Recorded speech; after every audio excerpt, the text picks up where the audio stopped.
All right, welcome to this new spring enrollment video where I want to go over resistance. In the previous educational video, we also went over resistance, but now I want to go over resistance in the form of determining high probability versus low probability conditions.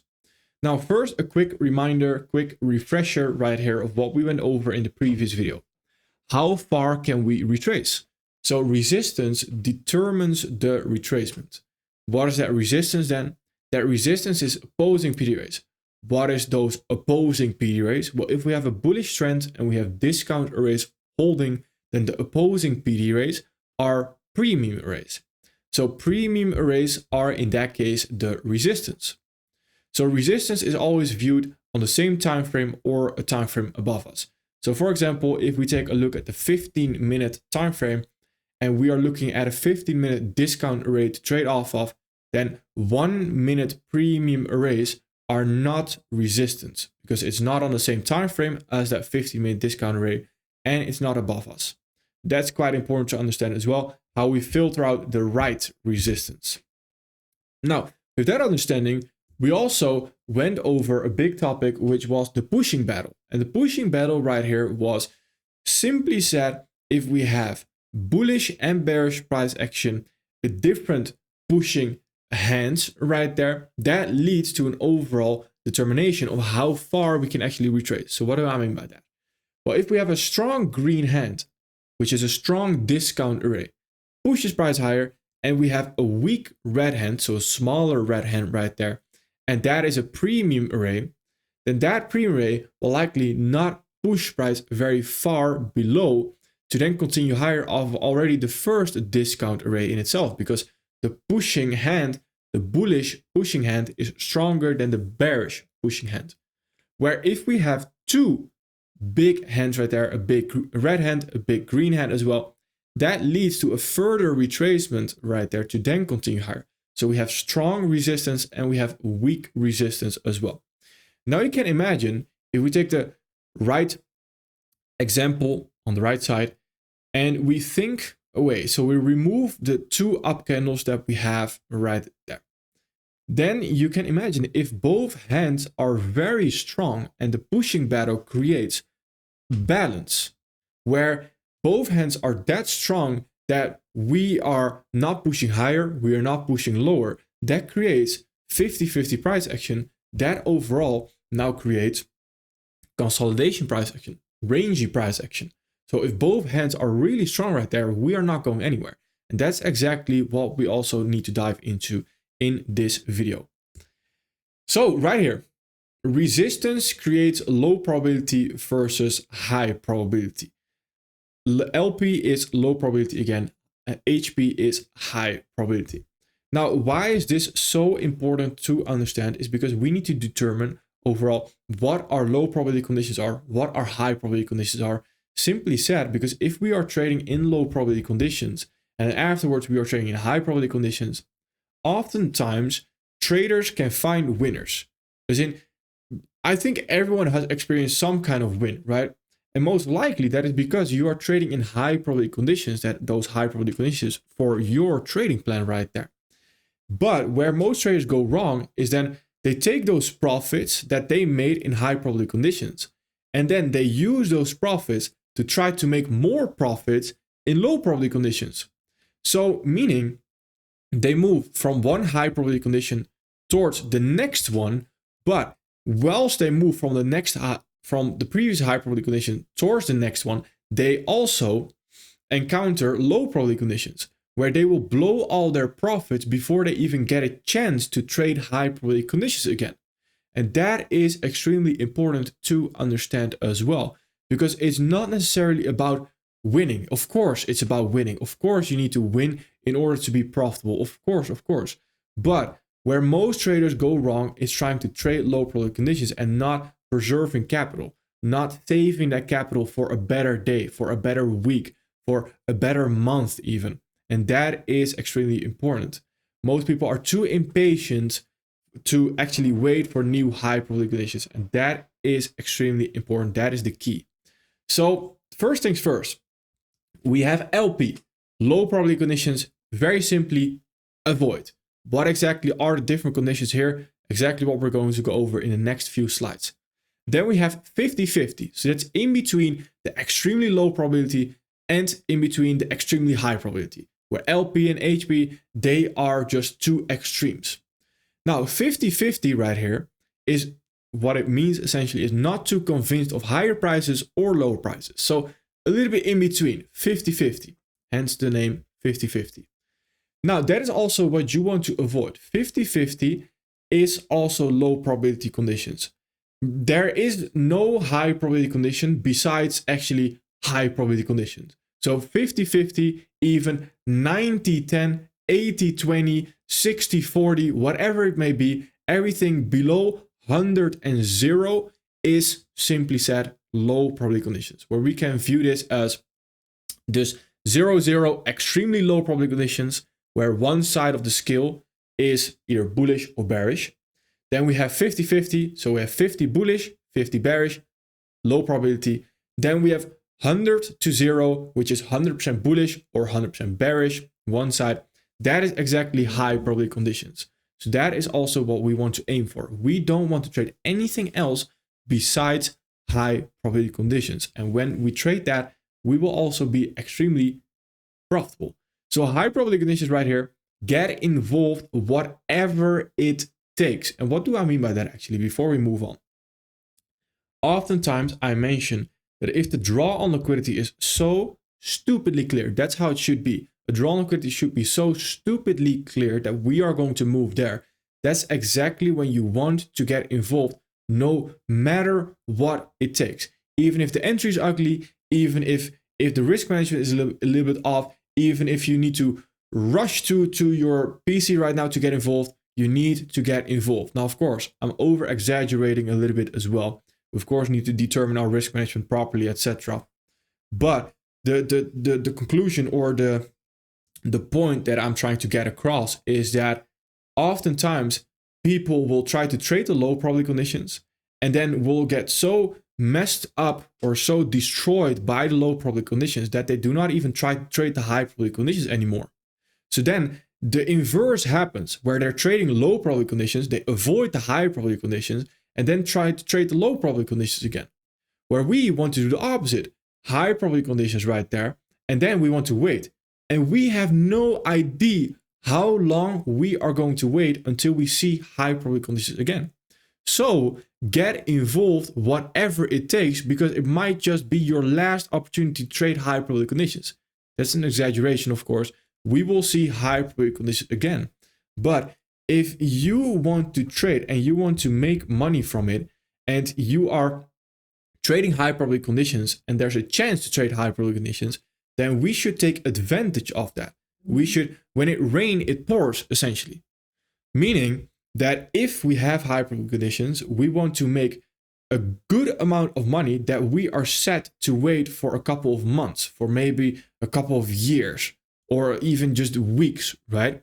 So we can sit out low probability conditions, where 1 week might be very nice, and then the next week is just not that nice price action. So we want to make sure in that nice price action week that we make enough so we can actually afford to sit out in the low probability conditions. That will make it a lot easier to also stay on the sidelines, actually. That is very important. So that's why I say get involved whatever it takes. Of course, take it with a little bit of grain of salt. We still need to do the right things, but it's very important to understand that. So what then is low probability conditions? That's the first step we need to go over. Low probability conditions. The first thing is trapped order flow. So trapped order flow, what is that? Trapped between a premium array and a discount array.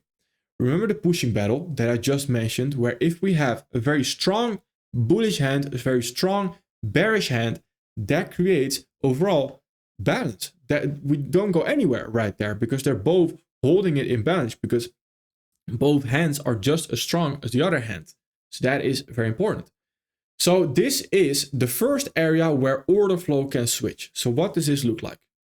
Right here, we are on the E-mini S&P 500. And if we take a look at this daily fair value gap right there, that is where we can potentially continue higher from. Now, If we want to continue higher from, what will we actually see on the lower time frame?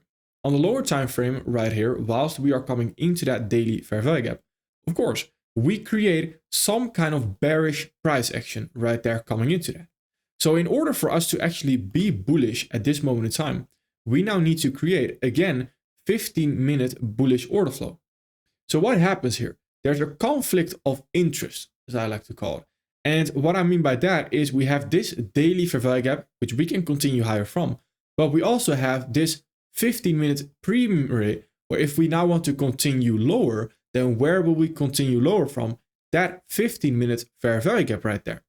This is what creates 50-50 price action. So yesterday during the live session, actually, we mentioned this, that this is potentially the worst place you could get involved right now. And what I mean by that is, if we take it even a little bit further and we go into the lower time frame, we even go into the 5-minute or we even go into the 1-minute right there, then what we see is we also have this 1-minute fair value gap high right there.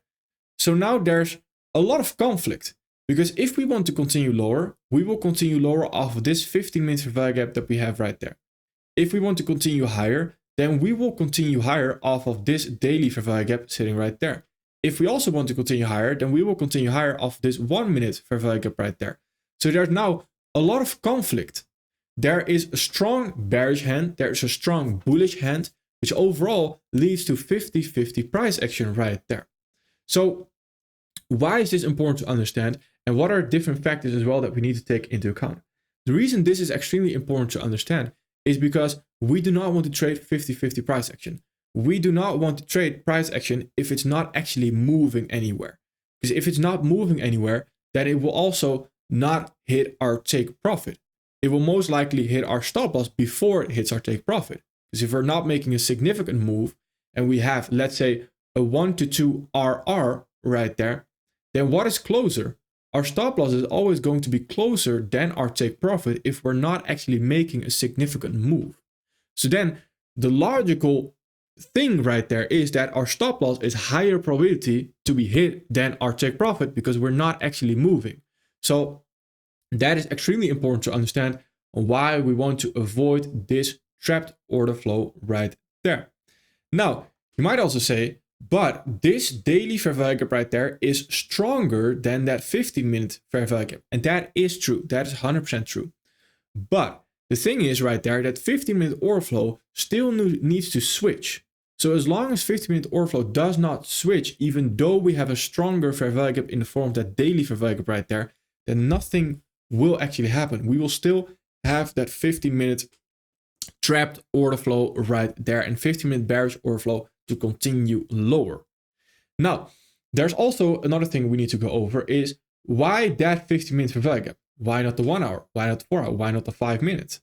Ideally, what you want to do is when we come into a daily fair value gap like this, you want to work your way down the time frames to go into the 4 hour to find a fair value gap that might be on the 4 hour fair value gap right there that pushes into the daily fair value gap right there.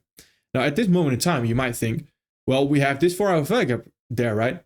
Yes, but at the moment that we create that 50-50 price action on the 15-minute, we did not have the 4 hour fair value gap just yet. So this candle right there, the up candle that you're seeing right there, was still forming, was still in formation. So right here, we go down another time frame, where at this moment in time, we also have that 1 hour fair value gap, right? Yes, but at that moment in time, once we have that 1 hour fair value gap right there, this was not created just yet before that 15-minute fair value gap. So again, it's the same exact thing on the 4 hour right there, where eventually, if we do create that whilst coming into that daily fair value gap, we can use that instead as well, where here it was the 15-minute right there. Now, I also want to mention that it's either 15-minute or above minimum right there.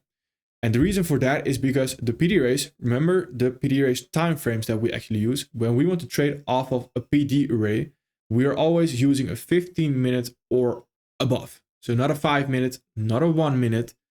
Actually, PD arrays that we are looking to confirm is 15-minute and above. So that is also what we are looking at right there. Now, looking at a US dollar CHF right here, I want to quickly go over this example as well.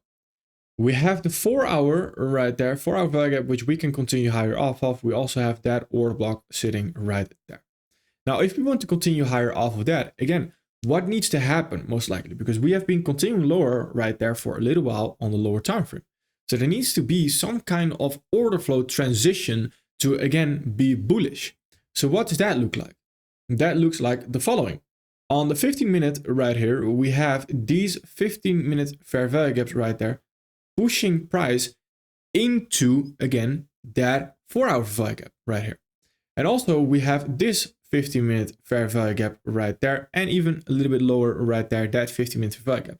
So what we will see is when we transition from bearish order flow to then try to transition to bullish order flow right there, then again, we will see trapped order flow, where price is just in the transition from switching to one order flow side right there, which leads overall to consolidating price action, rangy price action. We might get weird sweeps on one side of the market. And to visually make this clear as well, if we go into the lower time frame right there, what we'll see is we get weird sweeps like that before we continue lower. We then see right here on both sides of the market, we see weird sweeps before we then actually make a significant move. And that is again because we have that transition of order flow right there. It's transitioning. And that is very key to understand, because that is where we ideally want to wait a little bit until we take one side of the market very clearly. And how we can spot that is eventually what we're also going to go over. So the next low probability condition right there is simply said resistance. The more resistance, the lower probability. Buying into resistance is low probability. So what does that look like? If we take a look at GBP US dollar right here, we can potentially continue higher off of that daily fair value gap right there. And we also have that fair value area, which we even talked about in previous videos.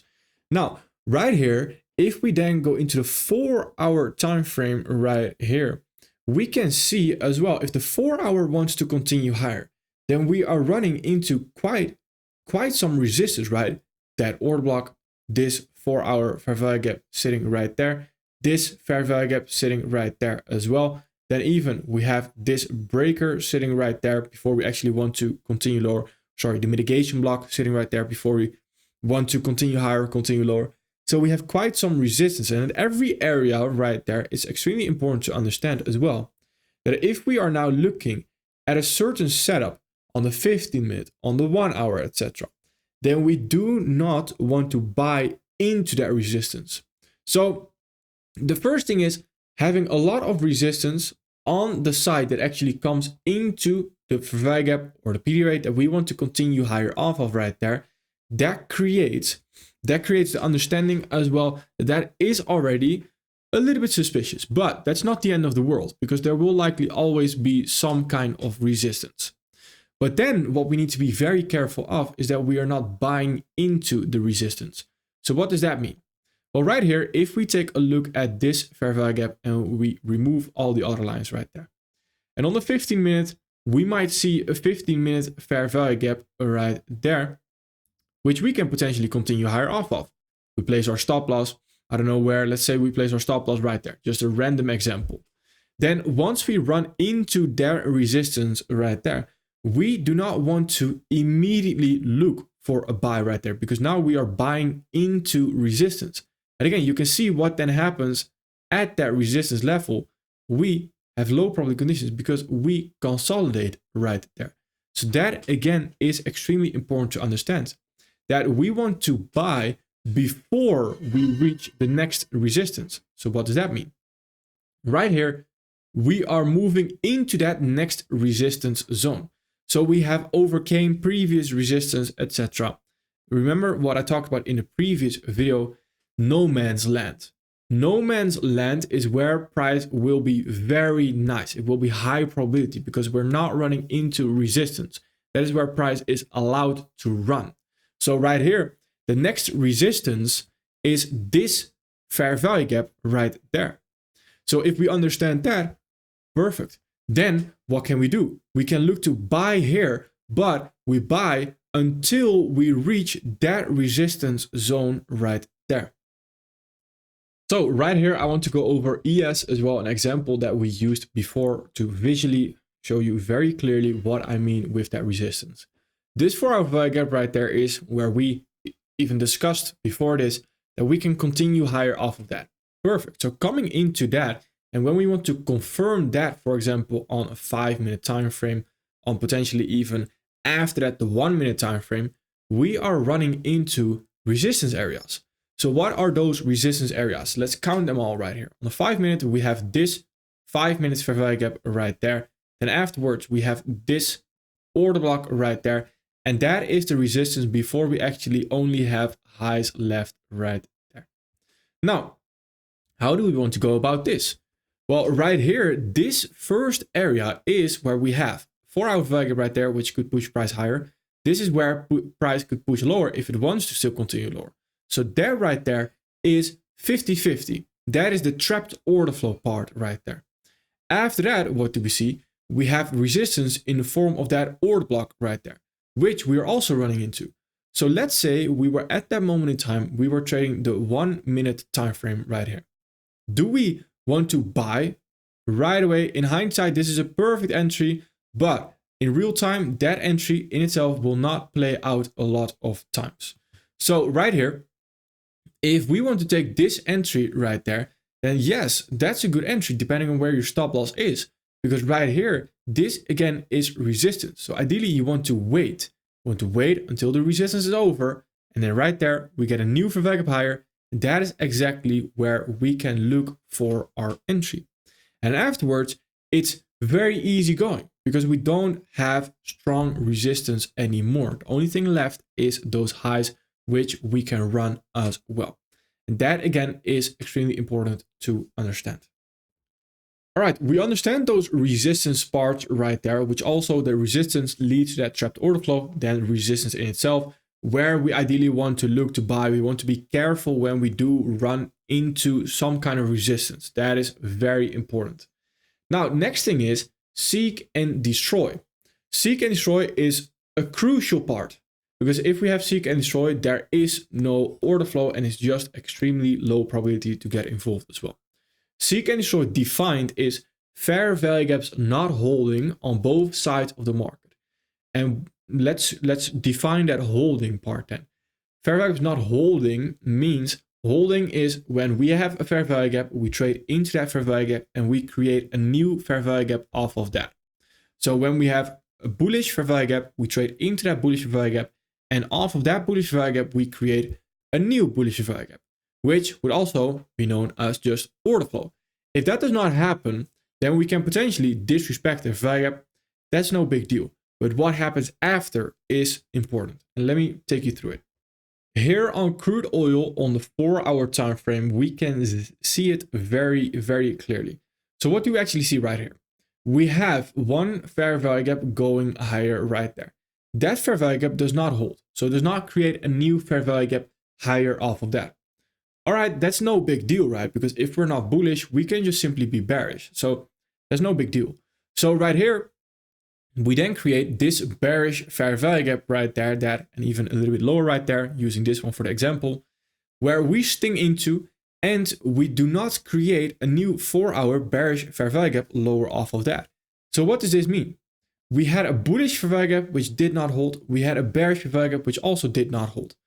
That indicates right there that both sides of the market are actually not holding right there. So both sides of the market, fair value gaps are not holding. They are not creating new fair value gaps higher and lower.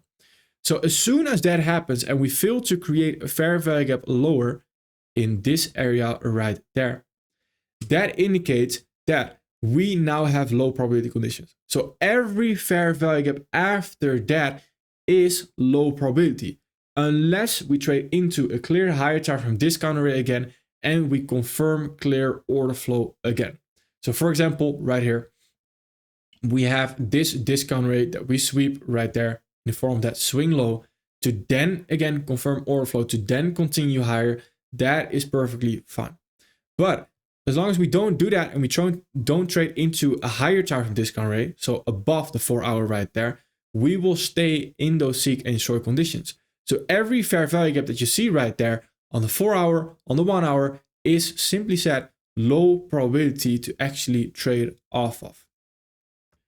Avoiding these conditions right here will already do a lot for your trading. Again, avoid that trapped order flow right there. That's extremely important. Recognize when it is trapped order flow as well. Wait a little bit. Then the resistance as well. We will always have resistance, right? There will always be resistance, but the resistance is important to understand. First of all, how far we can retrace right there, and then where we actually want to be buying as well or selling. That's extremely important.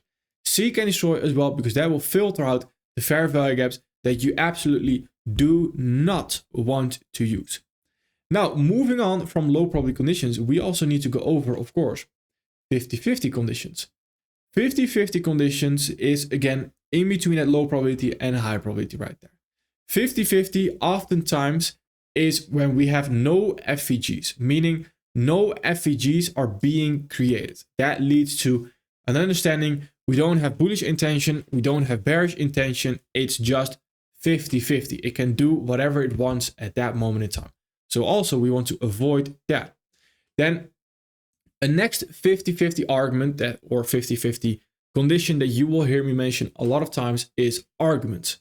So no clear argument winner. That also leads to, again, 50-50 price action, which leads to low probability conditions. So let's go over them both right there. Here we are on Euro GBP, and eventually when we start doing a top-down analysis, you will see me go over this a lot. You will see me invalidate certain pairs as well a lot. And that often has a reason right here.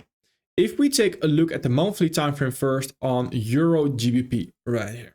There's a reason I picked this one, because you can probably already tell, when is the last time we actually created a fair value gap right here? That was, the expansion phase was in the 1st of May 2023. That is insane. That is a long time ago for it to create a monthly value gap. So that is where we now already are a little bit suspicious. But let's say the weekly is very clean right there and the weekly is beautiful and we can still trade that. Well, when is the last time right here that a weekly fair value gap was actually created? It was beginning of the year, beginning of this year right there. All right, that again is already again suspicious. Or sorry, am I missing one? A small one sitting right there. 15th of January. Okay, still the beginning of the year, the expansion phase right there. But still, we can see no fair value gaps, no new fair value gaps being created. And on the daily, what are we seeing? We are seeing some small fair value gaps right there being created, where the last one was actually this week.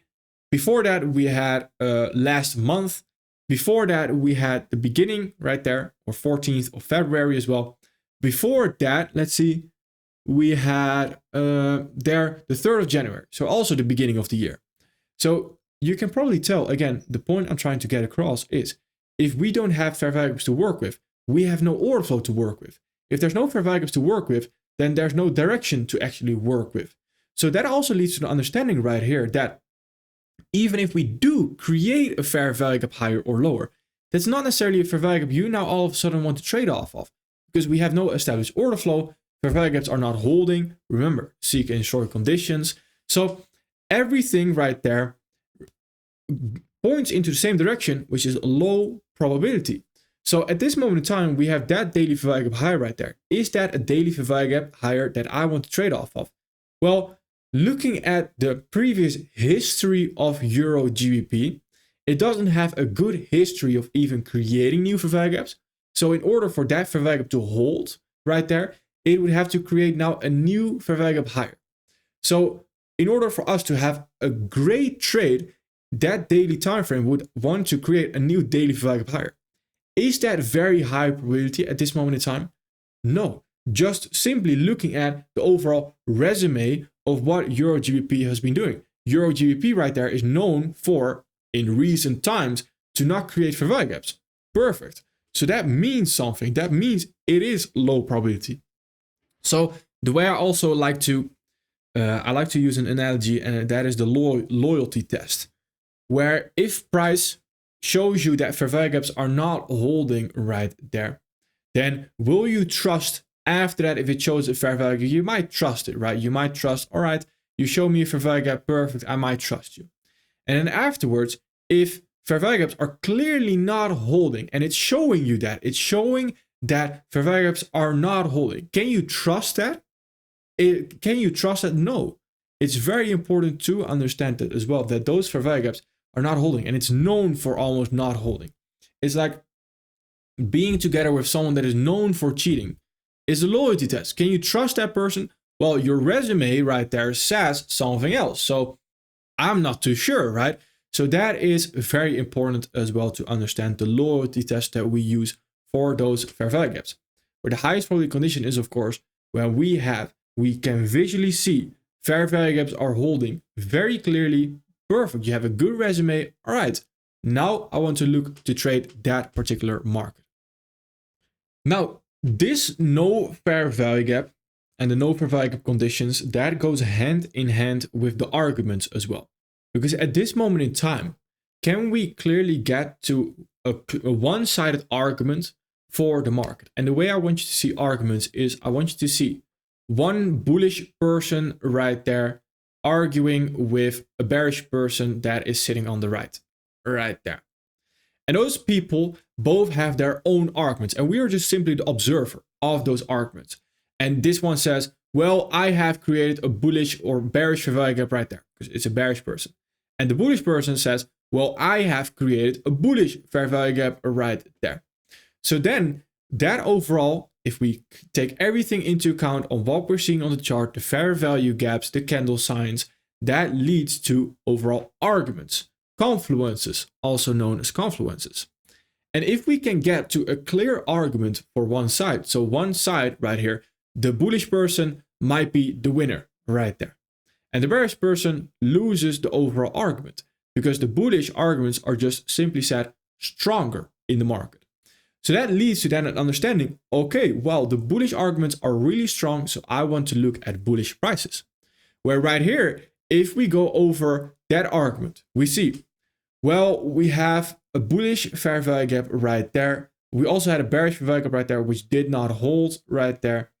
Okay, bullish candle signs and bullish fair value gap, I would argue, is quite nice. But if we take a look at the previous price action, we don't have any signs of fair value gaps holding. If we take a look at the weekly, do we have a clear objective right here? We failed to take out that low right there. We also previously failed out to take out those highs, failed to trade even into that fair value gap right there. On the monthly, we failed to even create a bullish or bearish month fair value gap on the monthly time frame right here. We're not trading into the previous month's low, previous month's high. So the arguments are not very strong to trade towards one side of the market. So if you're ever struggling with the drawn liquidity, with the direction, create an argument. Create an argument between a bullish and a bearish person right there. And that will become more clear if there's a clear argument for one side of the market, that argument will likely win as well. And that is high probability versus low probability. Now, once we move on from that 50-50 price action, and this 50-50 price action is again the middle, but no fair value gaps can also be 80-20, right? Arguments can also be 80-20. And what I mean by that is still low probability conditions, right? What we mentioned in the beginning as well. That's still not high probability conditions. So the arguments and the fair value gaps should always be 100-1. It should always be very clear that one side of the market is winning right there. Moving on towards high probability conditions. So what then are high probability conditions? Well, it's the exact opposite of what we just went over. So if we do not have those low probability conditions, then most likely we have high probability conditions. Where the first thing is fair value gaps and fair value gaps holding. So the thing we went over right there, fair value gaps and fair value gaps holding. And the second thing is no trapped order flow. So we already moved out of that stage. Now, before we move on, let's actually see how we can recognize that we are moving out of that trapped order flow as well. So how do we know that we are moving out of trapped order flow? This big gray box you're seeing right there is a monthly fair value gap. This gray box right there is a daily fair value gap, and we even have a weekly fair value gap sitting right there as well. I'm going to use the daily right here as example. Now, when we move out of trapped order flow is the understanding as well that we have in those PD rays, we always have a 2-candle rejection, right? So this is the 2-candle rejection right there. And we also have this 2-candle rejection right there. So which one do we actually want to trade towards? Where can we actually break out of that trapped order flow? That is when we trade above or below those 2-candle rejection. That is the ideal scenario on how we can confidently say we are moving out of that trapped order flow. Now, that is not all, because sometimes we might sweep one side because we're still in trapped order flow. So sometimes we might sweep, like we're seeing the lows right there, to then just come back to that trapped order flow as well. So what do we want to focus on right there? We want to focus on, ideally, on the time frame we are looking at, a fair value gap above the highs of the trapped order flow or below the lows of the trapped order flow right there on the 2-candle rejection time frame that we are actually looking at right there. So since we are looking at the daily fair value gap, which can continue higher right there, that is also the one we ideally want to look at right there. Now, does that mean we automatically continue higher? No, because we still need to monitor the overall sweep versus the run on liquidity, etc. That's still, of course, important. Then looking at the ES example, we had this daily fair value gap right there. We had this 15 minutes fair value gap going into it as well. Then we have those 2-candle rejection highs. So we have this high right there, and we have this low. And ideally, we want to, again, run the liquidity either on the highs or the lows with a fair value gap going below it, ideally exactly overlapping with the lows as well. So every time we now come below it, we are creating that new low right there, and we're constantly showing signs that we want to sweep it actually, where here is the exact same, where this high actually is also a 4-hour value gap, which we can then continue lower off of. So if we are constantly sweeping again, then that is still somewhat trapped. So we still need to be careful of that as well. We want to see a run on liquidity, not a sweep of liquidity. That is very important. Otherwise, we will just constantly trade back to 50% of the range right there, because that is where we create that balance right there. And that is, of course, not what we want to see. That is very important. And the third step is no or the least resistance. So what does that mean? When we look at the same example right here on ES that we looked at a little bit earlier, then right there, once we come into that 4-hour value gap, which we can potentially continue higher off of, at that moment in time, we have quite some resistance right there going against us. We want to make sure that the highest probability thing is when we have no resistance anymore. So for example, right here, we have this 5-minute value gap, 5-minute order block, which we can potentially continue higher off of. Now we also have this order block that we are running into right there. So we are seeing a retracement because we see resistance from the order block right there. Now, if the order block was very strong, we would have seen lower prices all the way. We wouldn't have even created that 5-minute fair value gap higher. So the 5-minute fair value gap higher can still actually look to continue higher. So in between this area right now, what is actually the next resistance that we had on the left side? Well, that is this swing high. So in this area, that is a no resistance run, where if we have no resistance anymore, we will run very fast. That is what we talked about in the previous episode, no man's land. And when we have that, that is ideally where we want to look to get involved. So that is where, how do we view that again? Well, right here on that 5-minute fair value gap, if we now go into the lower time frame, and this can be any time frame, right? And on the 1-minute time frame, what do we see? A fair value gap going higher, indicating that there is bullish intention right there, that 5-minute value gap actually wants to hold. So that is exactly what we can then look for our entry, where we will create, again, that no resistance run, where it happens very fast all of a sudden. Then we run the highs, and then again, same thing happens very fast all of a sudden. That is exactly what we want to look at. Then to give you a higher time frame example as well, because it goes both ways, is here on US dollar JPY. We see this order block sitting right there. And we also see this order block sitting right there, which we come into. Then we have two different examples. This right here is a huge rejection. Like we're seeing, we have a long wick at the top right there. So what can we expect? Well, the retracement is most likely already going to be deeper. So why is that important to understand? That is important to understand of how we want to determine to get involved eventually. Because we don't necessarily want to look at just simply this 4-hour value gap right there and that first candle to then expect, oh, well, let me just look at a 5-minute sharp turn and let me look at higher prices. No, that's not going to work. And that oftentimes is a huge mistake that I'm seeing quite a lot of times, is where when we have a train coming against us, we can't just simply expect that to hold that with our bare hands. It's the same. If we have a lot of momentum right here going against us, we can't simply expect that if we have 4-hour momentum going against us, that the 5-minute time frame, a 5-minute sharp turn, will magically be strong enough to push price higher. It doesn't work that way. So that is extremely important to understand, that if there's a lot of momentum going against us, we also need to show, and we need to again show ourselves, and we need to prove ourselves that we also have a lot of momentum going for us again. So we need to wait for more confirmation. That is very important. And that is similar, but this right here is different, where I would argue we have less momentum, less long wicks like that going against us.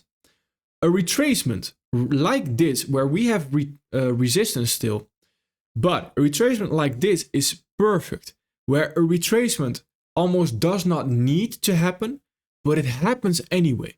And when that is the case, that is extremely high probability to only look for example, a 5-minute sharp turn, because then you don't have a lot of momentum going against you for that 5-minute sharp turn to all of a sudden magically hold right there. And that is extremely important to understand.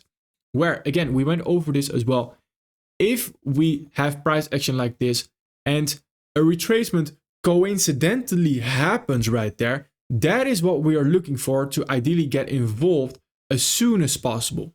But if we see that a retracement is coming our way and it's visually very clear that a retracement is coming, that's not necessarily where we want to ideally get involved as fast as possible, because then you will get sharp turns that will just fill like this and will fill, and then the more confirmation will eventually hold. But if you already take two losing trades right there, and then you take the winner eventually, and you risk or you target a 1 to 2 RR, then you will be a break-even trader. Now let's say you take 3 losses before you take the next winner, you will be a losing trader. So that might seem very obvious, but oftentimes people forget that we don't want to take a loss before we take the next winner, ideally, because that allows us to be profitable. So then again, it all comes back to filtering out the losses. It is not, and the way I want you to see this eventually is when you go watch my forecast eventually, you'll be here longer in the mentorship, you will see how extremely picky I am about my price action. And that is for a reason, because I do not want to take a loss before I take the next winner. Because if I take enough losses before I take the next winner, I am going to become unprofitable. So again, that's extremely obvious, but oftentimes people forget that it's not a utopia. The market is not a utopia. You have quite a lot of variables going into a single trade. Where what I mean by that is, if I tell a certain individual, doesn't matter who, right? And I can completely understand that. If I tell individuals, well, if you trade this 4-hour value gap right there, you can look for a 15-minute ST. That's a general rule of thumb, and that's extremely general. That is general as in that is under really good conditions that you can look for only a 15-minute sharp turn. But oftentimes you are going to need to require more confirmation in order for you to not take that loss.